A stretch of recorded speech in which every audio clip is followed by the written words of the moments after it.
Doctor Mizanur Rahman Azhari উনি একটা ইঙ্গিত দিয়েছেন, আর কেউ কেউ তার কথাটা ধরে মাথার কল্লা পর্যন্ত 10 লাখ টাকা ঘোষণা দিয়ে দিয়েছে।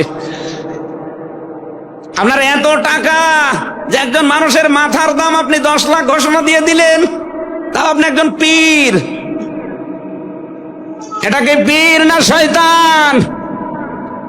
দুদককে বলবো, যারা 10 লাখ টাকা মানুষের মাথা ঘোষণা দিতে পারে তার টাকা আছে কত আপনারা খোঁজ নিন।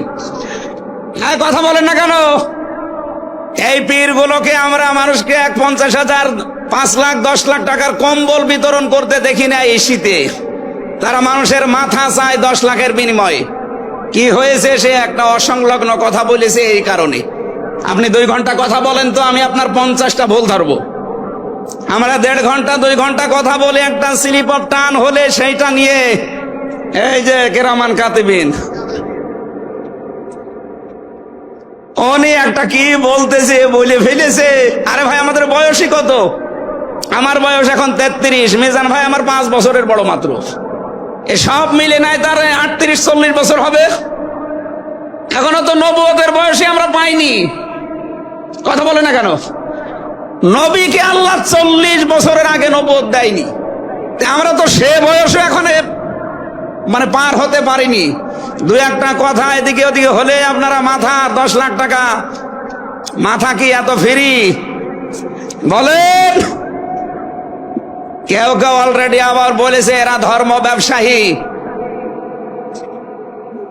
এই কথা যেই লোকটা জানিয়েছে মিজানুর রহমান আজহারীর নাম নিয়ে যে এটা ধর্ম ব্যবসায়ী, আপনার ঈমান চলে গেছে। কারণ মিজানুর রহমান আজহারীর নামের আগে একজন আলেম লেখা আছে, আল উলামা ওয়ারাসাতুল আম্বিয়া, আলেমরা নবীর ওয়ারিস। এই কথা বলেন না কেন? অনেক বড় দায়িত্ব তার মাথার উপরে।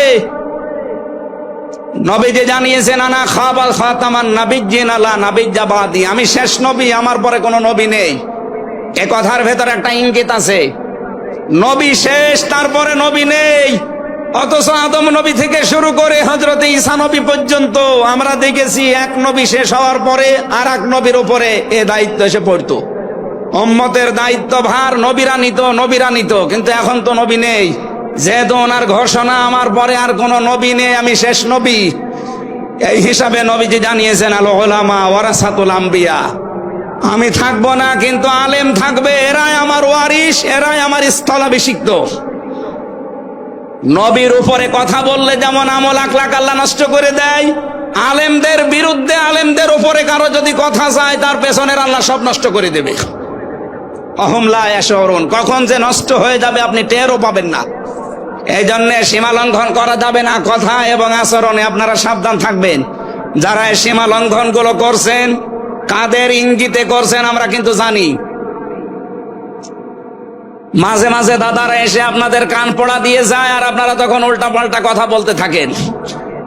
কেউ না জানলে দেশের আলেমরা কিন্তু আগেই টের পায়, কারণ এরা তাহাজ্জুদের নামাজের সেজদায় আমার আল্লাহর সাথে কথা বলে।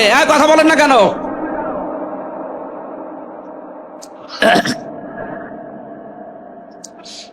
ঠিক আছে, এজন্য যারাই যা কথা বলবে না কেন, কারো কান পড়ায় কান দিয়ে সীমা লঙ্ঘন করবেন না। আমি আশা করি কি বোঝাতে চাই আপনি বুঝেছেন। নেতৃত্ব দিতে হলে সীমার ভেতরে থাকবেন। 3 নম্বরে আমি পেয়েছি সূরা কাহফের 28 নম্বর আয়াতে যে গাফেল হওয়া যাবে না যারা নেতা হবে।